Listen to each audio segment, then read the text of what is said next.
Hey guys, Kyle here. So, just before the show starts, I wanted to mention our Patreon. You can pay us $1 a month as a thank you, as a tip.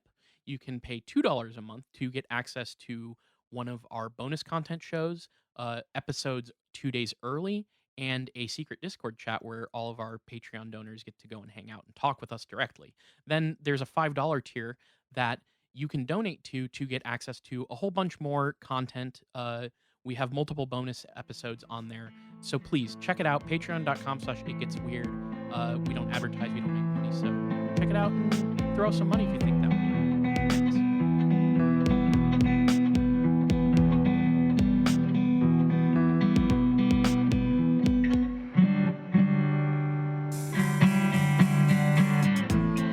Welcome to It Gets Weird, our comedy show where we explore the unusual, the unbelievable, and the unexplained to try to make your world a little weirder. I'm Niall. And I'm Kyle. We're in the fallout of episode 300, the post nut clarity of episode 300. Yeah, we had to like after a big 5-person recording sesh, we decided to take kind of a little bit of a breather, a little relaxation, and we decided this week we're gonna fuck your documentary. You know, I wasn't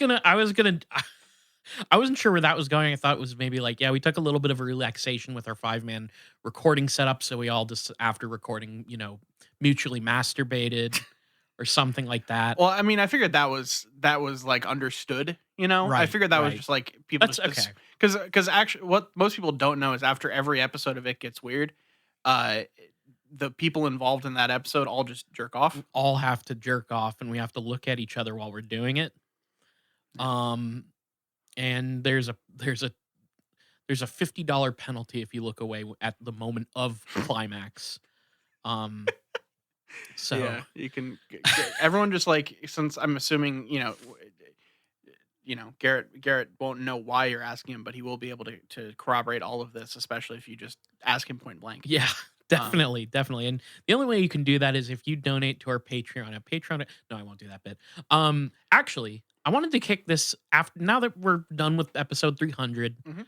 and we're getting into 301 here. I wanted to kick off with some emails that we kind of need to catch up on a little Oh bit. yeah, we do have. Look, it's been a while since we've been fed. We got to take care of this so we can Yes. get the energy needed to power through the rest of this podcast. So first of all, we have Aaron, who has sent us first of all photos of some Warhammer 40K models and Gundam kits that they worked on, and they're sick. Aaron, kudos to you. I really love the Gundam. I got to show these to Garrett because Garrett will get a kick out of these as well. But very cool stuff. Because we asked for their collection, so that was the That's impetus for that's this. right. Yes. That's right. Yeah. And Aaron also goes on to say, "Love the show. You're funny. You really dig into this stuff deeply. Please, though, if you're going to cover Crowley, you got to say it correctly. It rhymes with holy. Don't make me wince every 30 seconds because it isn't like I'll skip it. I'll just wince a lot." So that's very fair. We actually got another email connected to Crowley that I'll get to in a moment. And you're right. I don't know why it's stuck in my head that it's Crowley. It could be the fact that we watched Supernatural. Well, you for a never little bit. saw any episodes with Crowley. No, in but them. like I'm on the website Tumblr, Mhm. so I'm like familiar with the character, and I feel like I got it in my head that. Anyways, Yeah, for me, I have the excuse of watching 13 seasons of Supernatural, oh god, where Mark Shepard plays a guy that takes the role of the devil named Crowley. which is funny considering our other email. Well, first of all, I wanted to say also Aaron told us about their comic that they do called Kick-Ass Magic Robot at kickassmagicrobot.com. So check that out. I gave it a look and it's very cool. I got all the stuff I like in it: dragons, cool robots, magic. Check it out. Fighting. You're a big fighting person. You love to see people throw I down. want to see violence more than anything else in this world. Mhm. But yeah, thank you, Aaron. And the other email that we can connect to here was we got one from Lucas who says, Crowley was not a Satanist. Satanism was created by Anton LaVey in the 1960s with the publication of the Satanic Bible. And yes, it is mainly to irritate Christians, but also has a few interesting bits of philosophy for someone who is just starting out in the occult. Crowley was never a Satanist at all, period. He mainly drew inspiration from Egyptian mythology. That being said, yes, the Temple of Set does generally fall under the broad category of Satanism, but that's just because Set is kind of like Egyptian Satan, sorta, kinda, I think. So And thank hey, you. Hey, that's totally whenever you're trying to like link multiple like world mythologies and religions, you get a lot of that where it's yeah. like, this is kind of like that. Kinda, sorta. Look, yeah, and I, appreciate the email. I will say I did try to make a point in that episode. I may have referred to Crowley as a Satanist, but what I truly meant, because I did read about how like he was branded one by the public Hmm. and the media, and he just kind of like rolled with it. He was just like, "Oh, I'm a Satanist. Sure, okay, cool, that's fine. I'll take it." Not that he was a Satanist, just that he kind of liked that that idea bothered a lot of people because he did have that very anti-Christian thing going on. So, yeah. But thank you, regardless, for the email. I Yeah. if I called him a Satanist, I misspoke. I definitely did read that in researching that episode that he wasn't a Satanist. He just got called one. And if So I called him a Satanist, that's because I'm playing the role of the fool that's on that episode. that's Everything that's that you fair. do when you're not the researcher is in character. It's a Excusable. bit. Yeah. It's all a performance. I know all of this shit front and back. I never Yes. make any mistakes when I'm not playing a character for the podcast for the 300 episodes of It Gets Weird. That's our story, and we're sticking to it. Yep. so so thank you everybody for emailing. We loved it. This was a bountiful harvest of emails. Yeah, I'm feeling fed. Yeah, and I'm filled to the brim right now. So Niall, Yeah, this week we watched a documentary. we did. Okay. I feel like there are a couple things that we can just get out there Yeah. right away. Absolutely. We watched a documentary ish that is probably the oldest film we're ever going to cover on this podcast. Probably. Well, oldest documentary, and also possibly the only entrant in the Criterion collection that is even able to be used in the Fuck Your Documentary series. Yeah. Barring any, decisions they decide, maybe Love and Saucers will get put in the Criterion collection in I 15 would love years. that. Man Who Stares at UFOs. Like maybe these films will be accepted into the canon in the future, but as of this moment in time, the only opportunity we have on this sub podcast of the major podcast that is It Gets Weird, known as Fuck Your Documentary, the only one we're able to cover is called Häxan. Hmm. It's a documentary from 1922, and it okay.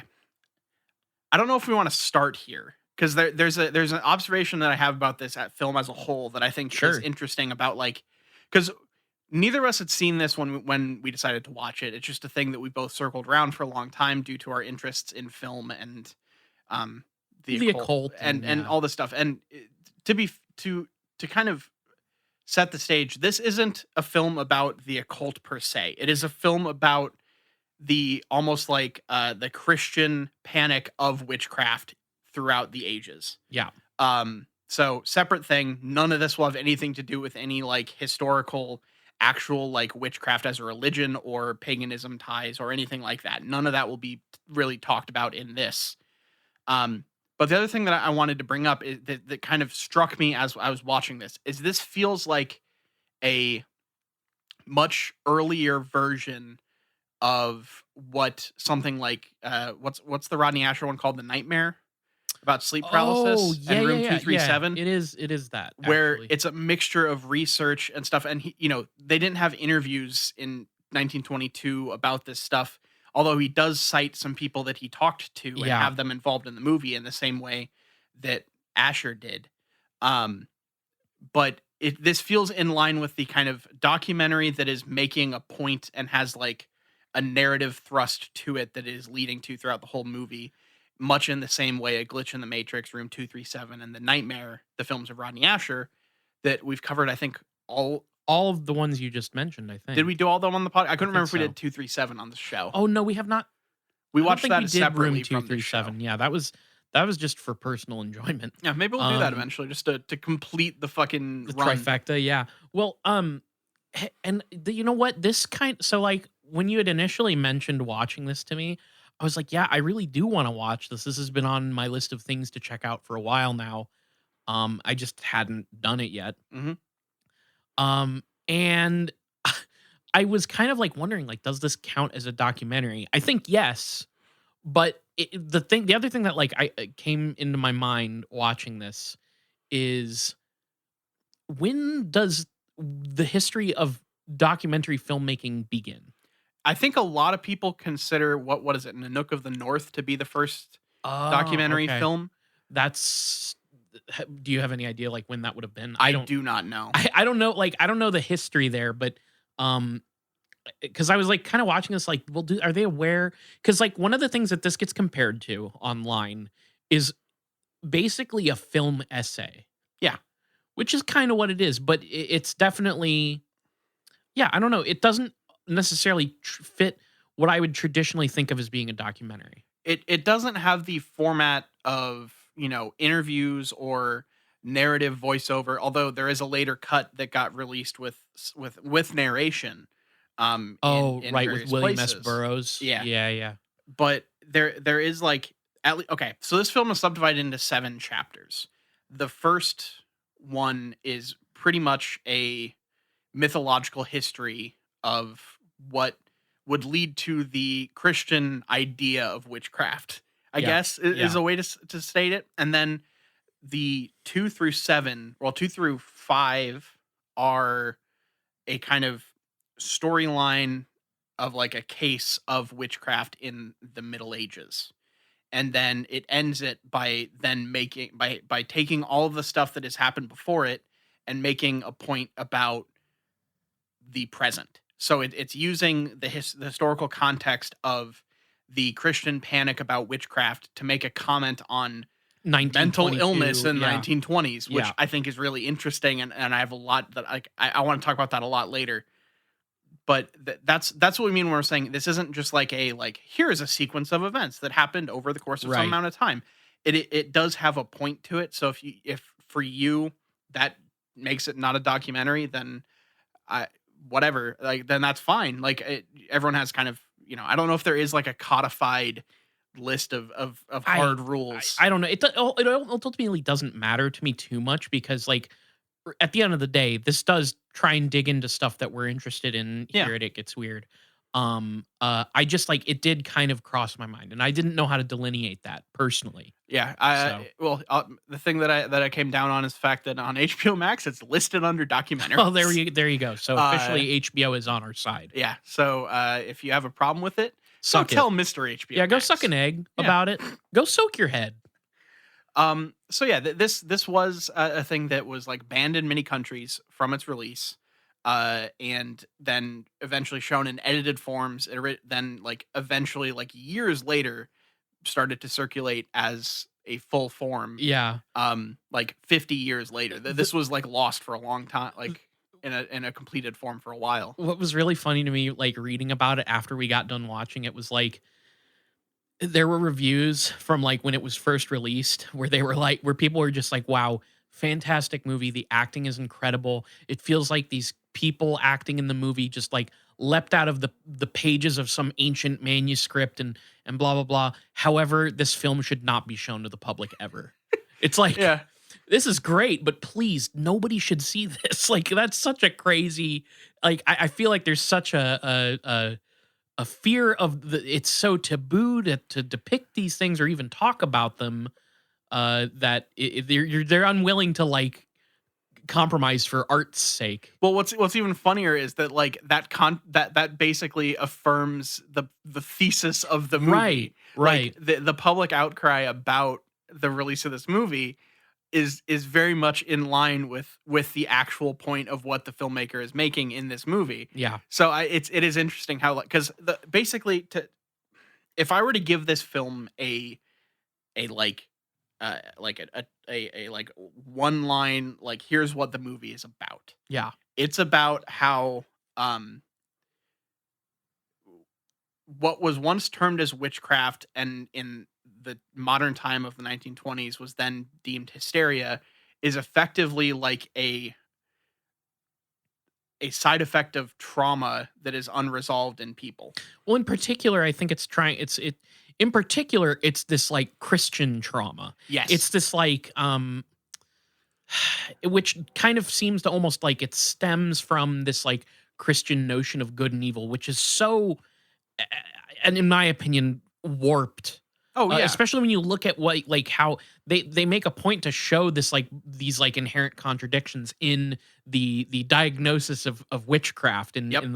in the medieval times and whatnot. It's just so it's so warped. Like it's a good thing that this monk is like whipping himself, and it's a good thing that we're burning this woman to death. But it's a bad thing that she like cavorts nude under the like. It's very strange.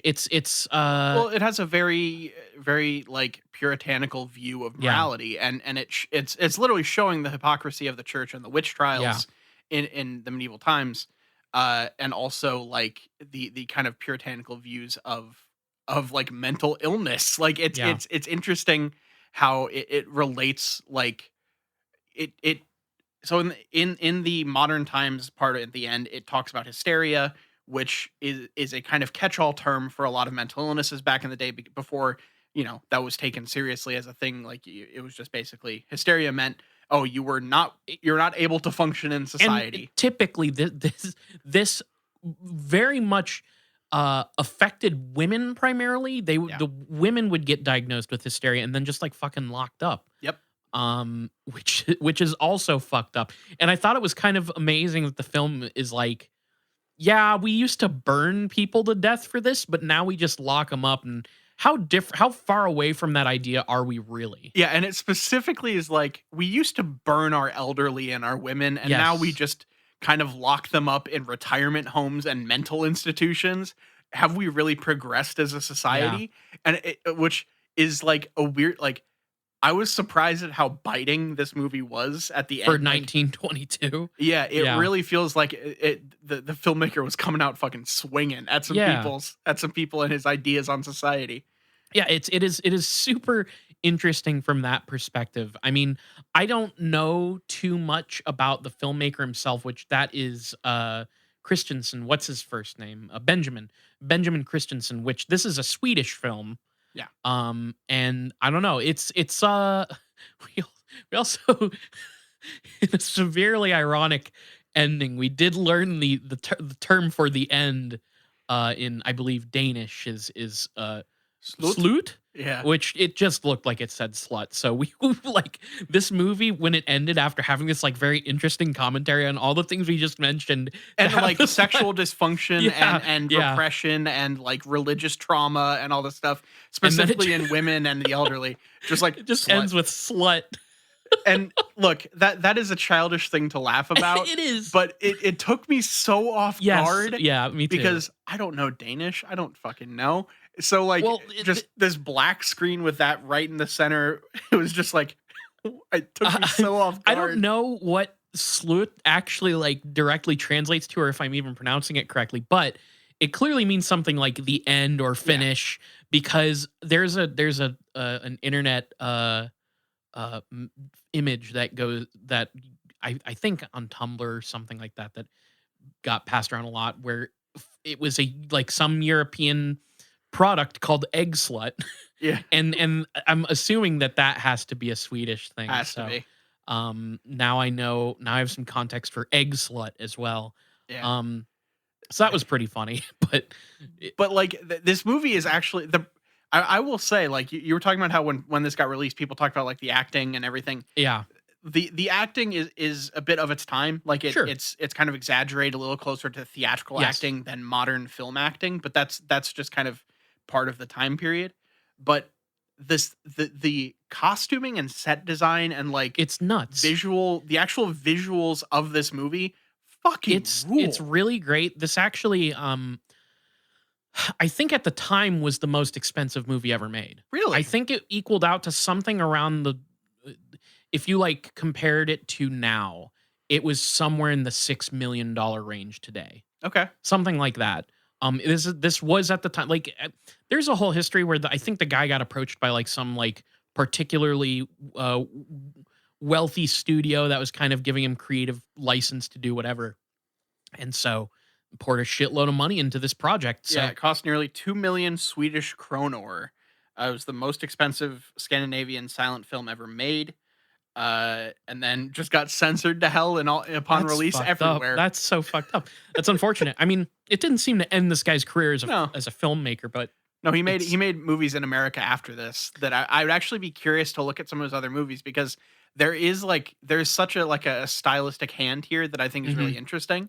And I'm curious if that is just because of the subject matter or if it has to do with like the things this guy is interested in, you know? Yeah. Now, I also wanted to bring this up briefly because I thought it was kind of fun. I was like reflecting on it earlier this week after you had told me, like, let's watch Hexen.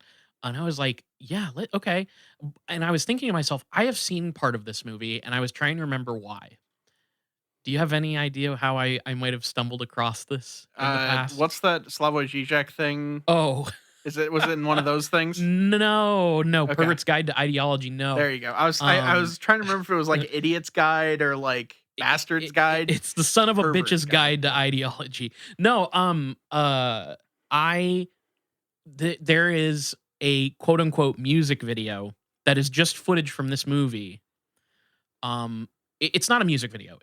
Future of the Left has a song called "You Need Satan More Than He Needs You," Yeah, I'm aware of that. and somebody uploaded that song to YouTube with that footage underneath it, and then in the description they were like, at the live show when they like performed at the like album release for this that had this song in on their Okay. set list, this film was playing in the background. That rules. And I ended up, I think, kind of looking into it a little bit because I was like, this is so crazy. It's a bunch of, I mean, the music video for it is literally just like footage of like, you know, Satan doing the thing where his tongue's sticking out and Yeah. like seducing women out of their beds and stuff and to go dancing under the moon. And yeah, it does rule. And the director plays Satan himself in this movie, by the way, which is a Yeah. really Which also fun. ties into some stuff Yes. thematically Yeah. that is Yeah. interesting. But So let's stick at this point for just a second because I think that's awesome. That yeah. like I love the concept of films that like I look I have a lot of complicated thoughts about copyright and like and those kinds of things when it comes to like the ability to use material of a certain age in other in transformative ways. And I think that like some interesting stuff that has been done is like trying to reinterpret silent films with alternate scores. Mhm. Either like the most common ones are like, you know, there's like a version of Nosferatu With that's the scored by like Trent Trent Reznor or Reznor. Yeah. shit, Yeah. and stuff like German industrial bands have done stuff like that too, and that's pretty common. Like some, but I think that like there is something to be said about using these films where like the people that made them are dead, Yeah. and like letting that stuff be reinterpreted and used like keeps these things alive in a way that like because right now this movie gets put up in lists of like, oh, the, you know, the important films of the Criterion collection, which appeals to a very niche audience. That appeals to like people that are like self-described film people or film buffs or have an interest in like film as an art or Yeah. The something. Greg Turkingtons of the world. Yeah. Whereas we wanted to appeal to the Tim heads as well, Yeah. and you know, people that just want to rock Yeah. out to Dekar, um, Yes. and Yeah. like I think that like works of art of a certain age, like once the original people have either passed on or whatever, there should be the ability to take those things and recontextualize them to keep the because I feel like art is a thing that constantly cannibalizes itself, and Mhm. that allows those things to keep going. And like the more you lock up works of art, the more things tend to stagnate, and people don't get to actually build on the works that come before them because they don't have access to them. This is just purely a fucking pedestal that No, I'm getting up on in the I'm middle of with this it. episode. I think the only exception we should mention is that if you cryogenically freeze the creator of Yeah. said work of art, I don't know, for instance, Mickey Mouse and Walt Disney, then Mhm. you shouldn't be able to reuse that character until they unfreeze and then let Disney die naturally. Yeah, So, yeah, I'm with that. But I just think like it basically what I'm advocating for here is I guess like AMV music videos. okay, yeah, I don't know. absolutely. Big It- question. What would you rescore this movie with? I'm thinking something pop punk. Teenage Bottle Yeah, Rocket. yeah, Just yeah. no, like I think that there's interesting things of like uh, I think people like uh oh god, why am I not thinking Chelsea Wolf. Oh, Chelsea yeah, Wolf would yeah, be that very would be sick. interesting. Yeah. Self defense family would be very interesting. Like there's, and I'm not saying like it just comes down to rescoring things, but like Sure. chopping this up into a music video is a very interesting concept, Yeah. because then someone will be like, "Oh, this footage looks really old. Where'd that come from?" And then they might actually get to watch a really cool movie That's that has a thing to say about mental That's illness how I and found out society. about it. Yeah, Yeah. absolutely. And when you think about it too, I mean, I just kind of me recalling the lyrics of "You need Satan more than he needs you," which go check out that song by Future of the Left if Band you want rules. a great band.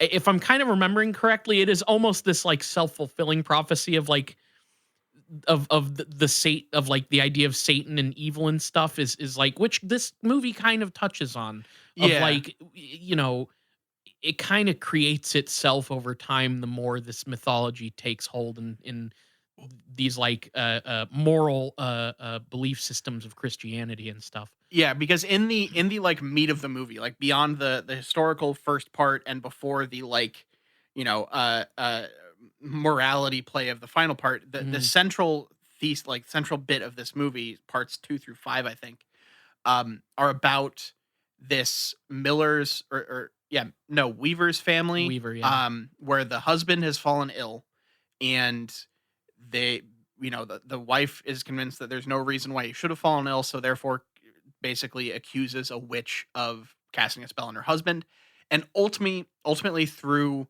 the machinations of the witch finder process and the church, the entire family gets Yeah, fucked. literally, she basically here's let me dig into that a little bit more because the way Yeah. this plays out is like this old quote unquote ugly. The movie talks about how like the older and uglier you are, the more susceptible you are. And No, I know what you're no, I gonna was gonna say, and specifically like homeless people. right, It makes right, the right, point right. of like people that are infirm or have been Impoverished, kind of yeah. cast out and poor by like made poor by society.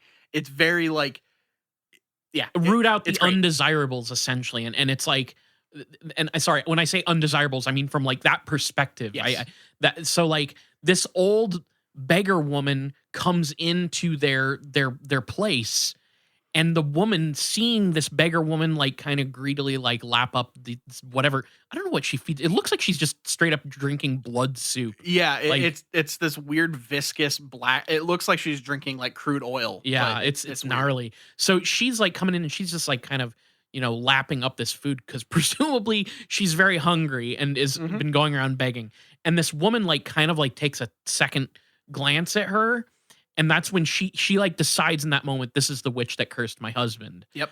And from that single decision, it plays out as you said, she accuses this beggar woman as a witch.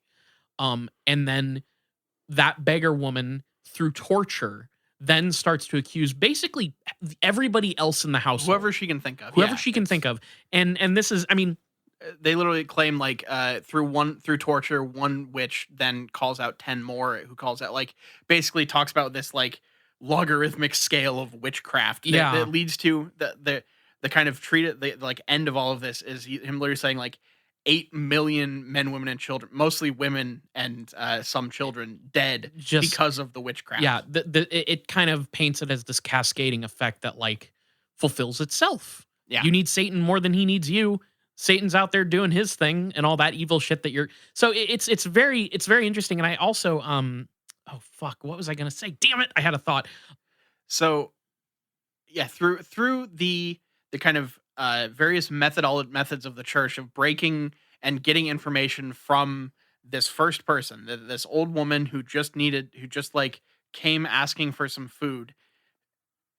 She then like through torture talks like calls a bunch of other people witches. It then leads to the like daughter of the family and the mother and everyone else being also burned as witches, Yeah, and they show kind of the methods of the clergy to like determine if someone's a witch, either through this like lead test thing where you like it's like reading tea leaves but with lead almost. You're like they take wave this lead, molten lead over this guy, the sick guy, and then they dash it into like presumably like cool water. yeah, and it creates like just like this lead, this lead sculpture And they effectively can that like read someone it. reads it. Yeah, and which I wanted to say two things. One, they also make a point in this documentary, which like this is like I think a pretty like well accepted idea, even though I think well, okay, it's more complicated than that, but it gets into the idea of, like, under the duress of torture, you will admit to anything, Yeah. Oh, which that's one of is a thing that I think is, like, has to be a somewhat novel idea for the time, right? Like, yeah. because, like, I mean, I remember here look, I don't wanna get too grim here, but I remember hearing about that idea for the first time when, I don't know if I'm pronouncing it right, when Abu Ghraib happened Yeah. and people being tortured there and all that stuff. Like the question, this is very weird, but the question of torture and its usefulness, I remember circulating in middle school because stuff Jesus. like that was happening Yeah. in the world, and then kids would hear from their parents and then come to school and talk about it. And I Yeah, very distinctly remember hearing about that in at that age. I had to have been in seventh grade. yeah, I think I knew what waterboarding was, like, Yes. way too Which, early. like, when like, literally any fucking shit we have quote unquote like, any intelligence, quote unquote, that we have gathered under the duress of, like, so much of that shit you could just, like, fucking throw out because you're literally just people are going to admit to whatever you want them to say if you're fucking digging shit under their nails and, like, all these other horrific things. Yeah. Like, Well, it's and that the movie literally does this where, once it gets into the final yes. chapters, they're showing kind of the various instruments of torture from that age, and they're showing, like, wood prints of people being, you know, interrogated, quote unquote, by these things.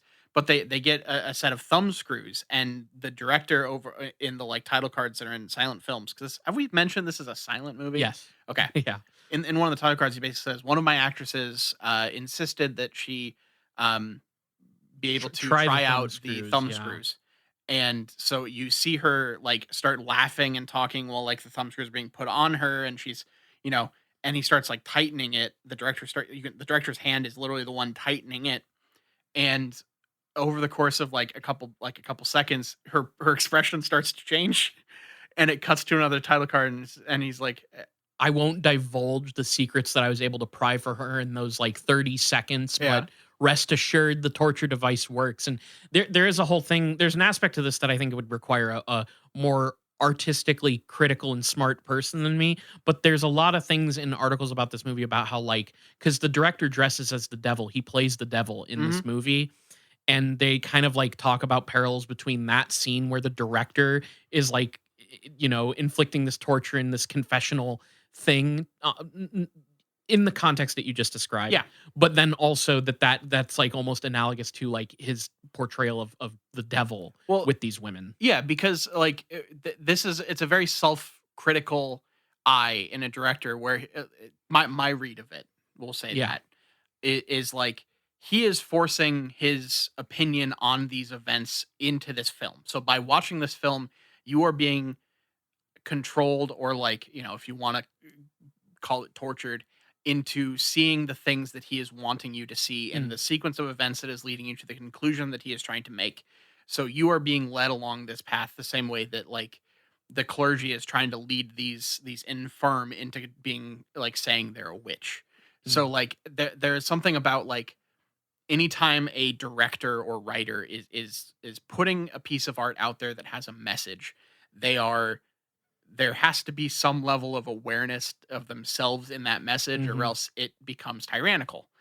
And okay, yeah, there's, like, it's the, like, the like the burden of creativity, effectively, if you want to call it that, of, like, is what you're saying actually worth putting out there? Is it good? Is it, like, leading to some actual positive change in the world, or are you calling upon something that it needs to be called upon? And that was my read of it. It's basically mm, him being like, "This is my read on the events, and I am leading you down this path the same way that these people have been led. So be critical of all things." yeah, man, that's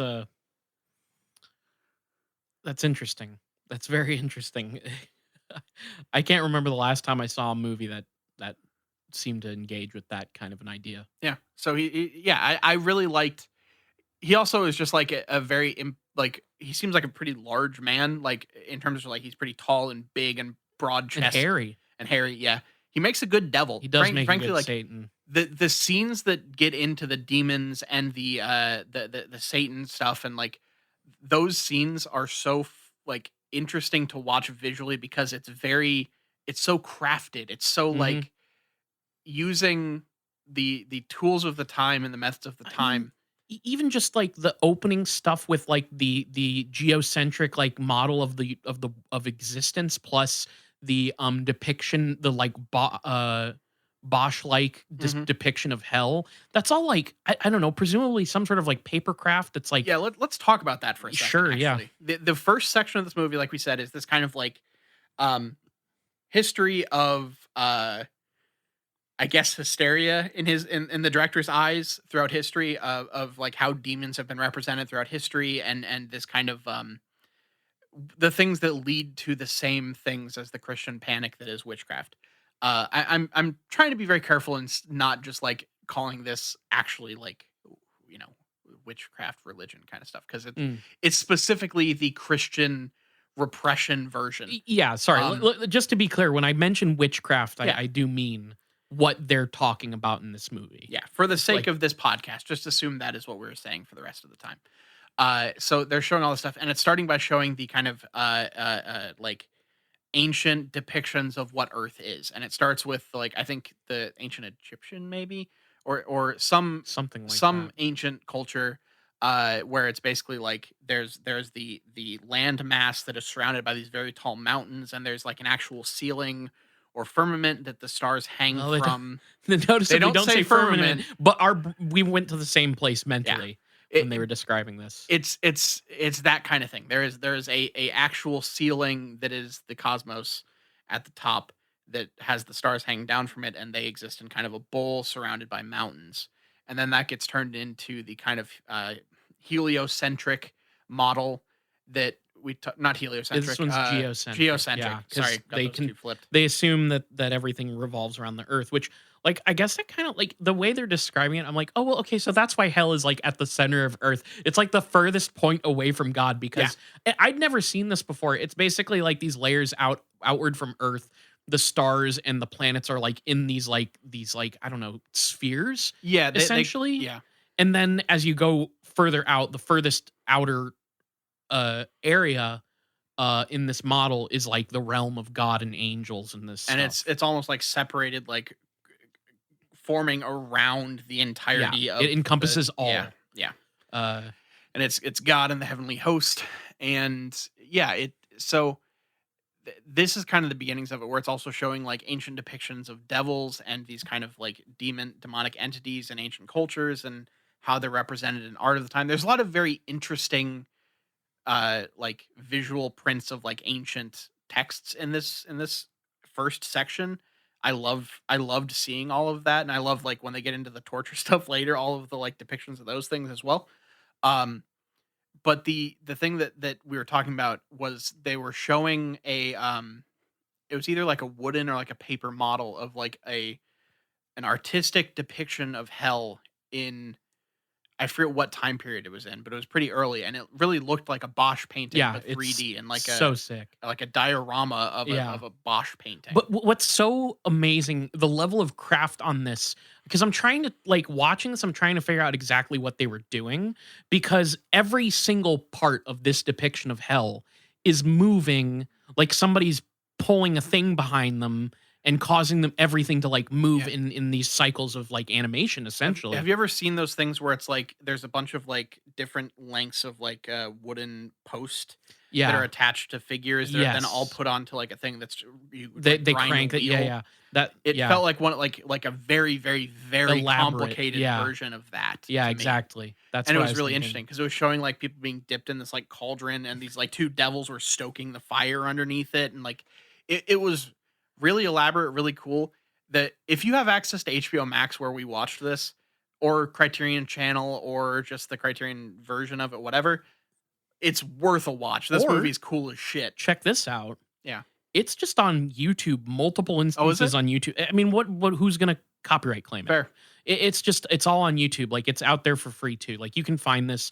Yeah. But if you want the like HD nice version of it, yeah, we watch it on HBO And Max. it's our version was an hour and 41 minutes long, I believe. There is a cut that I think gets it down to a little under an hour and a half that removes some of the nudity and stuff, which is, you know, not not highly prevalent not very prevalent, but like I guess was too shocking for for yeah. 1922. Even though this is like I mentioned pre-code, so like they can get away. I don't really know how all that all works, or Yeah. but yeah, it's either way. The hour 43-minute version is I think the edit that doesn't get rid of all that. Yeah. And it's definitely worth your time. I enjoyed the fuck out of this movie. We then get into kind of the middle of the story. The first part in part two is about a woman named Apolloni.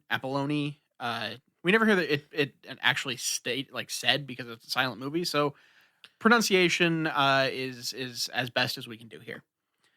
Basically being seduced into becoming a witch using this like balm that goes on her Yeah, they back. put the ointment on. Yeah. There's something about There's a which lot I of never. witches dust and a lot of witches ointment. Yeah, which when you think about it back then, that's all they really had. Yeah, it really looks like they're just like spreading lard on each other. They just have ointments and dusts, Yeah. and so Or naturally, a potion made out of cat feces and dove hearts yes, boiled under the boiled. full moon, Yeah, yeah, which you use to make the pious man Randy. yeah. That somehow gets this guy horny. Yeah. Or there's a stronger version, which I don't think we learn what's in it, and then after, so like it starts with like almost like a seduction of the innocent type thing, where this person comes for like a love potion, and then needs a stronger potion, and to get the stronger potion, the witch tries to like basically bring her in as a witch and say, "Oh, you should try this ointment out and let me rub it on your back and stuff," because I guess that's how you get flight as a I witch. guess, yeah. They rub one, which again, that was I was saying while we were watching when they do show them do the broomstick flight. That's the thing where you're like, man, people watching this in 1922 were freaking the fuck out that Yeah, this was an effect on the screen. yeah. They do like an almost like an astral projection thing where this woman's Yeah, that's laying on the right. ground, and she kind of comes up out of her body by using like almost like a double exposure type effect, if I had Something to like that, guess. yeah. That works, and they use that again for the flight of the witches, and it's really cool. Like there's some stuff that I think they use some like reverse shot stuff with the Yes, coins. I loved that. There's a whole scene where I think I in my mind called her Apellany. I have Sure. no idea what this person's name, but Apellany, like when she goes up into the castle, she's like kind of woken by like coins falling from the aether onto a table, like Hmm. like wealth and riches. And she like goes over to like pick the coins up, and in the reverse footage, it's like the coins are like being taken from her, Yeah. and like and there's a shot where like the coins go flying out the door, and these are both reverse shots, but it was kind of a fun. I really like that as a very simple effect. And then when she then is like following the coins out the door, she goes through this hallway where there's a bunch of like cooked animals with like swords dug into them. Yes, And then at the end of the hallway there's this door that starts to get like chunks taken out of it at the bottom, and this like creature that seems to be like stop motion animated or yes, something it's comes through. so crazy. There's some really fucking cool imagery in this movie, that like there's this like skeleton horse thing that happens later that Yeah. rules. There's like multiple depictions of the devil and demons and stuff that are really cool It's looking. so fucking the bone horse is maybe one of the coolest things because yeah, it's just like in the middle ground of the shot is this woman getting ointment applied on her back, and she's like, I think like looking out into the moonlight, and you just see in the foreground this like skeletal horse with like shawls draped over it, like kind of walking across, and then it walks in the background as well. It's Yeah. fucking awesome. This movie's sick. This movie Yeah. probably inspired a lot of metal bands. Oh, and also like it can be seen in like movies about witches, about witch hunts, about like base any like horror stuff Hmm. can be traced back to this and like a couple other things. Like being a movie in 1922, this is like highly influential on like a lot of things. Almost like I'm guessing because of like the things it actually did, but also because I'm guessing it had that reputation as this highly censored Yeah. kind of like because we talk a lot about maybe we don't, but like people talk a lot about the video nasties and how Mm-hmm. that kind of reshaped people's view of these movies and everything, and how like that impacted what started this culture of like, oh, this is the thing that you couldn't get in Britain until they repealed the video nasties, and so it spurned on some of the popularity of some of these movies that like The Exorcist Yeah. wasn't allowed in Britain, Evil Dead wasn't allowed in Britain, and then once they became available, it was like everyone wanted to see these things if they Yeah. hadn't already through some other means. So I feel like there is like an element of like anything that gets this censored in this way of like in a public way of It like, oh, this is becomes interesting, but they're not wanting you to see it. People really seek that shit out. yeah. I mean, that's why you hear people talk about certain things to this day that are like A Serbian film. I that's what I was gonna say is stuff like that is like it's not even worth seeking out, but like No. people do because it got banned so much. Fucking cannibal Holocaust. Holocaust, like shit Yeah, like that. here's the thing. I've seen Cannibal I've seen Holocaust. both. I have not watched a Serbian film, It's just not. and I don't want to. Yeah, there's no reason to. I, I've maybe brought, but there was a brief period of my life where I sought out all the worst possible shit I could find Yeah. in movies, and yeah, I just don't know. Other than the sort of salaciousness of it being banned and people talking up all this content, it's that self fulfilling prophecy. People will want it more. Mhm. So But a yeah, little bit of satanic work there. truly, Satan is trying to get you to watch more and more deranged filmmaking. But then we get into like parts 3 through 5, which tell the story of this family getting fucked over by the witch trials, because there's this steamrolling effect, like we talked about. And I love that it shows throughout this that like one of the members of the family is literally damned because a priest effectively like gets a little bit like Randy around her and like has to like cover for himself, and she gets killed Yeah, because of it. his Like, claim is that he's now got impure thoughts, and it's of that woman, yeah, and because and he's basically the highest level priest guy in the area is just like, well, sir, you clearly this is witchcraft, and if you don't name the witch, then you get a punishment. yeah. So to avoid that punishment, he names that lady, and she dies for it. Yeah, it really the thing that is that one of the things that's really interesting about this movie is how it views all of these things, because uh, none of this stuff is archival footage. They don't have any footage to draw on to craft this narrative out of like stuff that already is out there. So all of this stuff is having to be shot for this movie, even though it is kind of attempting to be this kind of commentary on historical thing. So they but they don't the way the director chooses to do this is by showing everything at about the same level of reality. So the stuff where it's like, the woman that's getting this just getting this potion from the witch is shown at the same level of reality as the clergymen who are like, debating and like flogging themselves, at the same level as the like skeleton horse and the stop motion thing coming out of the door in the sky castle that the witch flew up to.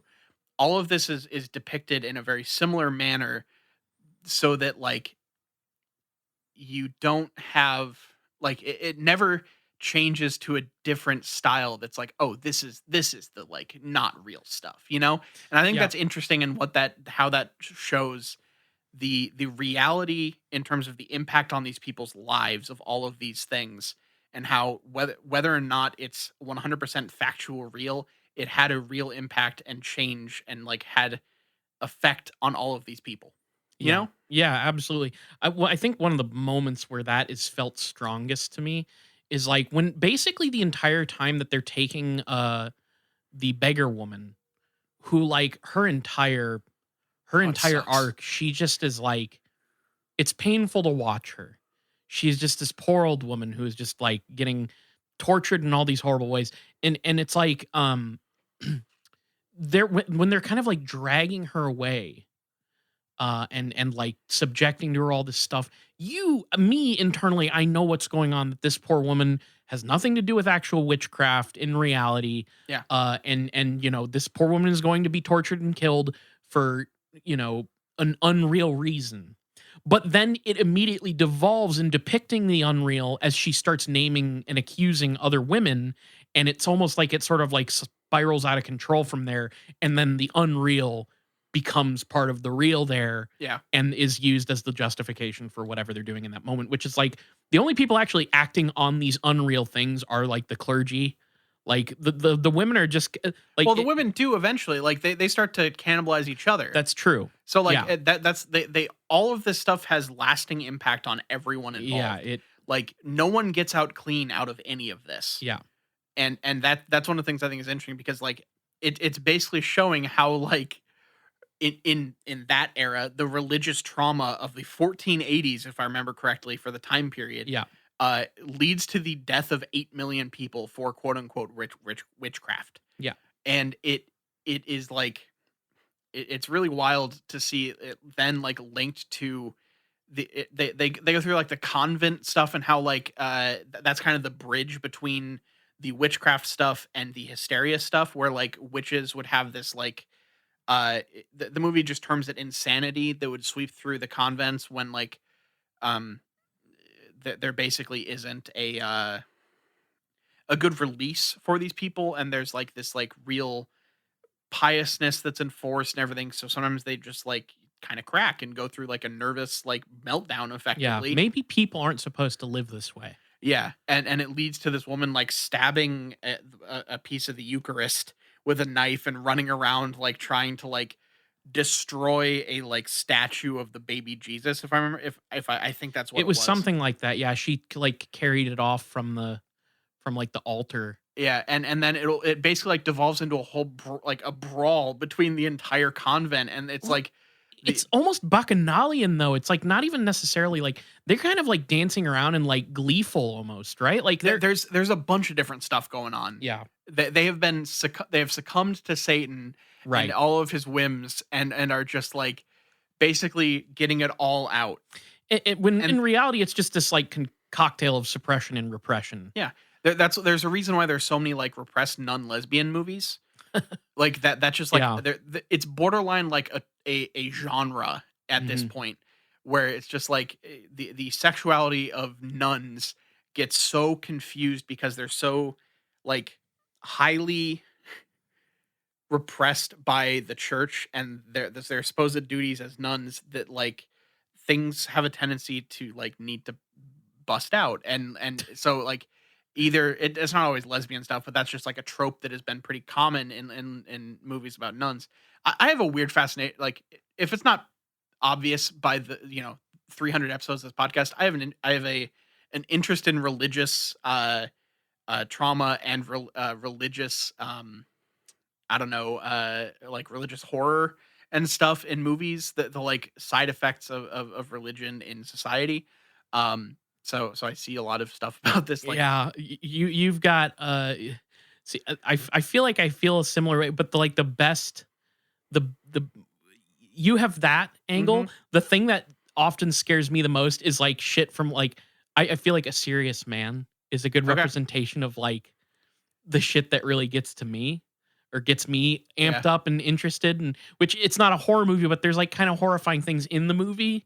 yeah, It's not a horror movie at all, but no, but like I talk about one of my favorite heroes that I've read maybe more comics of than anyone but Spider-Man is Daredevil, and mm, Daredevil has a lot the of Catholic Catholic guilt, guilt, yeah, and I'm not yeah. I was never Catholic, but the similarities are there for all sorts of stuff. It's kind of like just like my background. It's like growing up Jewish.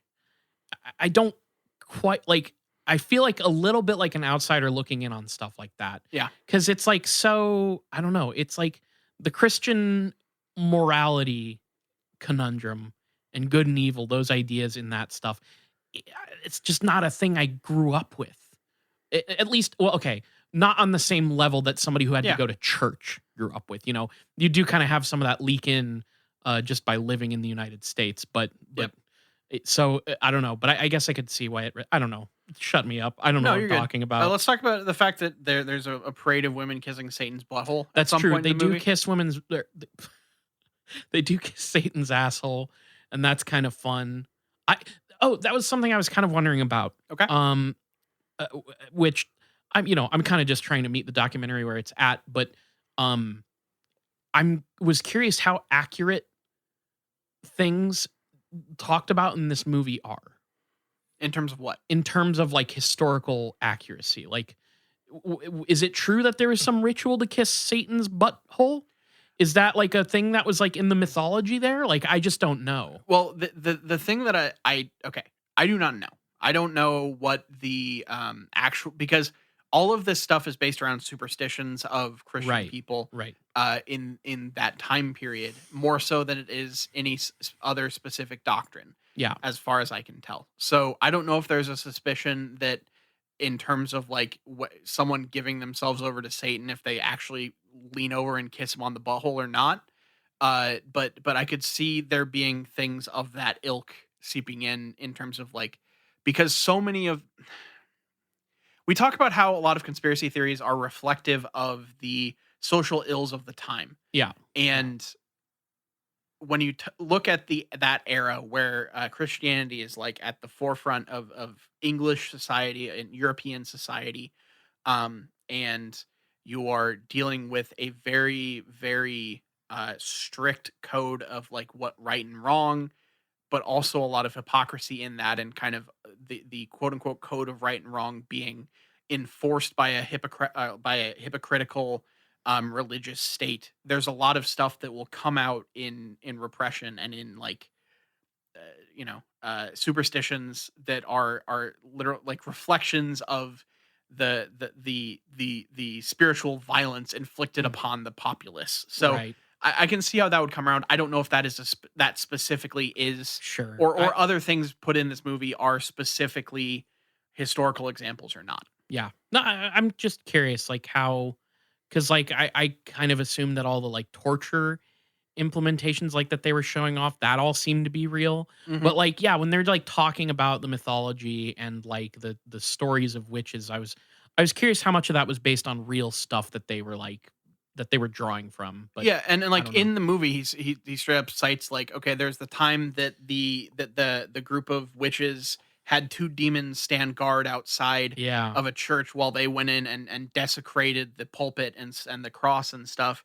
But then they're also like, some of the other stories are much more believable, and it's like, I honestly forget what the more reasonable version of it was, but it was something much more just like someone like throwing a cross down or something. So like the whether or not these things are quote unquote real comes down to like, were they stated by someone as a thing that a Right. witch would do, Right. which That's may what or I may not have mean. actually happened. Th- th- But That's exactly what I mean. yeah, Is like, did somebody write down in the 15th century that they saw women kissing Satan's ass? Like yeah. that's what I'm wondering about. Yeah, And I I don't would be know. I don't interested. know. I wonder if Uh, there's a fucking tome somewhere that I can read of like all the supposed witches, Honestly, the witchcraft methodology of that era. so much bullshit that exists in historical text of like just people writing like stuff like that. Yeah, it has to be out there. So, Yeah, but but then um, like let's just move into the final act of this at this sure. point.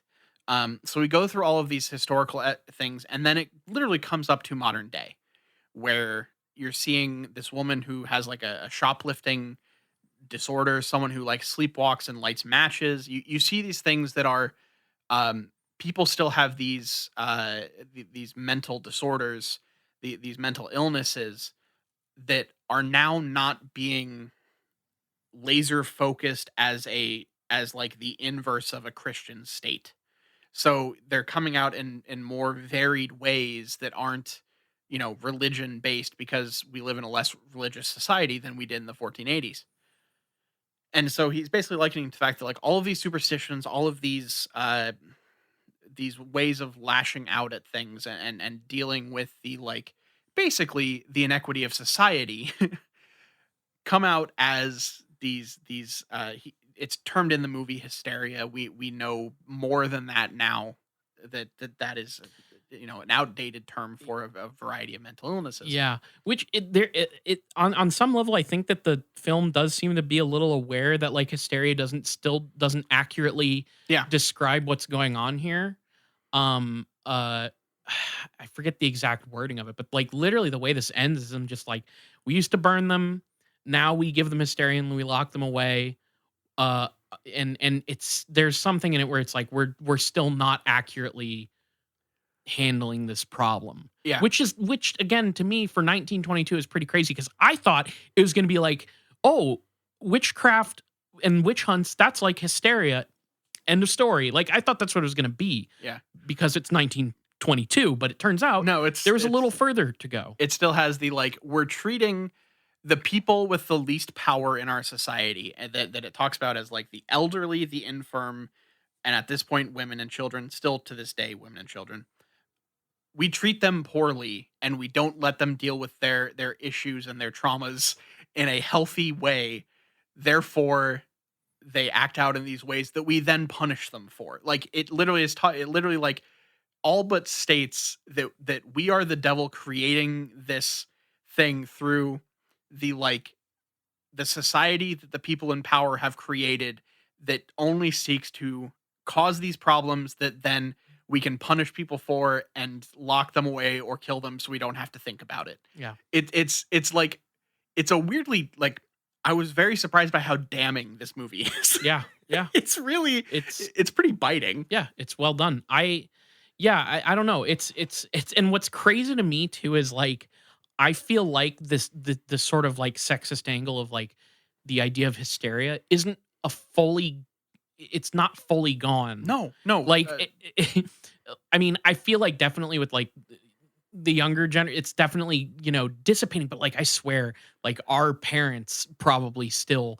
knew people who would get dismissed as being in hysterics for Oh, and like, perfectly legitimate things. for all medical stuff, most of the research in terms of, like, the effects of illnesses, the, like, the signs to look for when diagnosing these illnesses, and, like, all these things are basically based on white men. Yeah. So anyone outside of that umbrella may not show in those same ways, and so are in a lot of ways mistreated or misdiagnosed by the medical community, both in mental illness and physical illness. So there is still that, like, that inequity in the both mental and physical spaces, and also just throughout all of society, Yeah, because of the fucking power structures we have. But it's interesting how this movie just basically is like, yeah, fuck all of this. yeah, and not only is it white men, but like white men who, whether consciously or not, are afflicted by the same Christian Mhm. morality that this all kind of comes from.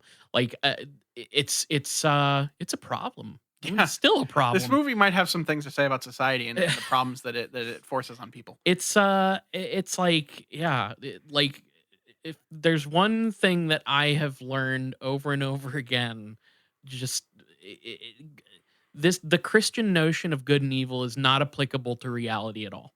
No, It just isn't.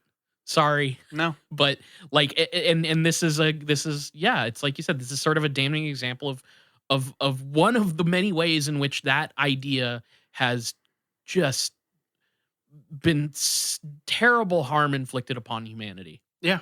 It's So it I really okay. I was expecting to think this movie was very interesting. I didn't really know what it was going into it. I just knew that it has colloquially had, like, a subtitle of Witchcraft Through the Ages, which was the title of the, like, highly cut down version that started appearing in America in the 60s. So I only knew it as, like, a quote unquote, like, kind of weird old documentary on witchcraft. And that kind of it explains what it is, kind but of is not that. really. Yeah, yeah, And what it was so much better because, like, it it's like, witchcraft is in the actual, like, the religion sense is not a thing that I'm, like, super well versed in. It's something that I would like to learn more on and want to do episodes on in the future. But it dealt with a thing that I actually can grasp much better and have a better read on, yeah. in a way and like, meanwhile, it also was visually awesome. The direction of it was interesting. It was presenting a lot of cool stuff on screen while also having, like, just interesting things to say and talk about, especially for the time period it was created in. I fucking loved this movie. No, yeah, I feel the same way. I really, really enjoyed it. This is a hypnotic movie. I couldn't look away from it. It's really great. Really, really And great. straight up, like, talking about it, we've now been going for like an hour. I truly did not know that until I just looked. Like, I like talking about this movie. I like this movie exists. I like watching this movie. It just it's wonderful. Hey, it's really fun. Yeah, It's No, genuinely. I think this is excellent. I was kind of saying before we watched it, I was like, I feel like this is kind of like an art piece, and it's weird to like have our fuck your documentary title for it to be like, but that just means we have to give it a very resounding one. Um, uh, so not Fuck your Yeah, documentary. there you go. That's pretty much Yeah. fuck your documentary. Hey, everybody should watch this. People who don't want to watch it should be forced to watch it under duress. Uh, Yeah. it's great. It's Or really just sick. go seek out the Future of the Left music video. Or that. I mean, you're not Yeah. gonna get all the nuance and No, social critique of that, but like the song has that. So I guess song's great. pull up the lyrics and check out that video. But yeah, No, like we'll go back to watching like weird low budget documentaries about hyper specific conspiracy theories in the future. But this is a thing that I've wanted to watch for a while, and it's been on my list, and it was available. So I was like, you know what?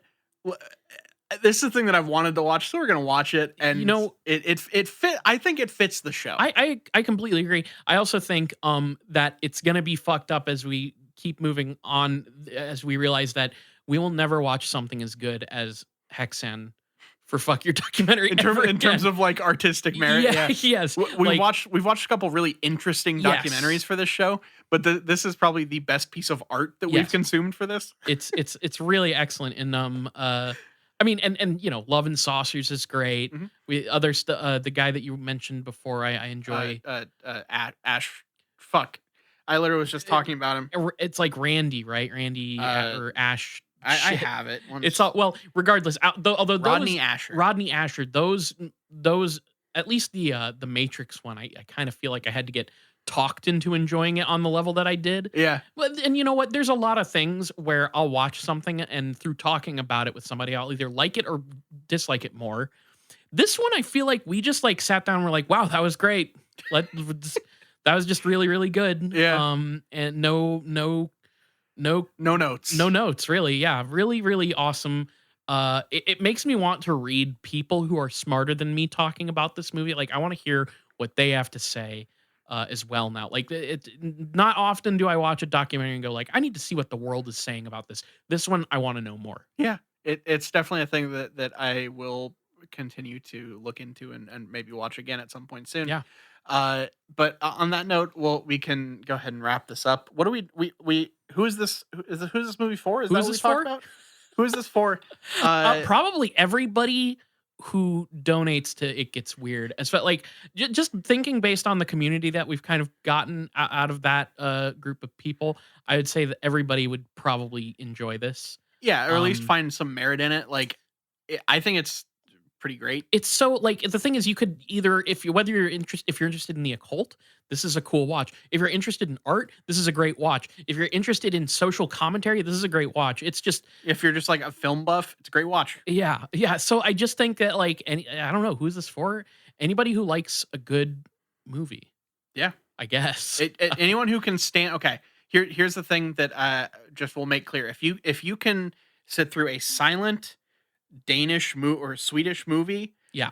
with it is entirely in subtitles when it has when it has information to convey, then if you can deal with that, then you're good to go. And if you can't deal with that, I say eat your vegetables, eat your broccoli, sit through It's the 1-inch barrier that Yeah. Bong Joon-ho's interpreter made sound way more. Did you ever hear about that? Yes. Yeah. How like the way he said it was much more like, man, it'd be cool if like everyone could just like see that these movies are worth watching and not let that deter them. And the interpreter basically turned it into like, you're pretty stupid if you can't get past the 1-inch barrier, Yeah. which I think is really Yeah. funny. Hey, now there's good reasons for people who can't, Oh yeah, but if you can, definitely check this out. And if you're just like the person who's like, well, I don't want to watch a silent film. I'm gonna say it again. Eat your fucking vegetables. Don't be a child. Grow up. all right. So that's I'll let you go that hard, and I'll take the softer approach of Oh. give it a shot. I think everybody out there knows that. Oh no, look. This is a comedy podcast. Comedy podcast. But I do mean it. If you don't eat your broccoli, how are you gonna grow up big and strong? Let's go and take care of some business. So if you want to find more episodes of the show, of which now there are 301, You can Crazy. follow us on Twitter at IGW Podcast. You can follow us on Facebook.com/itgetsweirdpodcast. And we're on all your favorite podcatchers from Stitcher to Google Play to Apple Podcasts to Spotify. If you listen to podcasts somewhere, look up It Gets Weird, and we're almost certainly there. itgetsweirdpodcast@gmail.com. We need your tasty emails. Even if you're just sending us your collection of Gundams, especially if you're sending us your collection of Gundams. Yeah. So thank you for emailing us, and please Or continue your cool to send us. webcomic. Yeah. Continue to send us cool shit in the email. And then, of course, patreon.com/itgetsweird. We have a $2 tier. We have a $5 tier. At the $2 tier, you're getting a bonus episode every other week of It Gets Weird TV, where we'll probably be finishing Gravity Falls soon. Yeah, we got to figure out what we're doing after that. And we'll figure out what we're doing after that. And we always put it up to a vote. And if you want to vote on that, you have to donate to at least the $2 tier. However, if you donate to the $5 tier, you get It Gets Weird TV. And on the off weeks of that show, you get an extra bonus episode. So every single week, you get new content from us. And whether you donate at the $2 tier or the $5 tier, you get access to the mainline episodes 2 days early on Friday instead of Sunday. You get access to our Discord where we're talking about all kinds of shit in there. Yeah, that's a secret privilege that not very many have. So Yeah. check it out. And then, of course, we have a $1 tier where you don't get anything out of it. You're just saying, hey, I like your shit. Here's $1 a month. And we say, thank you very much. If you can't donate, tell your friends, tell your enemies, tell your congressman all about It Gets Weird podcast. Yeah, we're trying to get at least one congressman or woman or person to have confirmed listen to It Gets Weird sometime In this by the stretch end of this 100. year. Yeah. In this stretch of episodes, Yeah. we're hoping to get somebody. So please let them know. Yeah. Even if it involves just standing outside of the Congress building with a boombox playing It Gets Weird, that works. Send us a video. Even if it involves one of our more serious episodes about, say, COINTELPRO, really just like provoking somebody in Congress with something like that. Like whatever it takes, get them to check it out. They have to hear it. Yeah, it's worth their time. So thank you all for listening. This has been It Gets Weird. I've been Niall. And I'm Kyle signing out.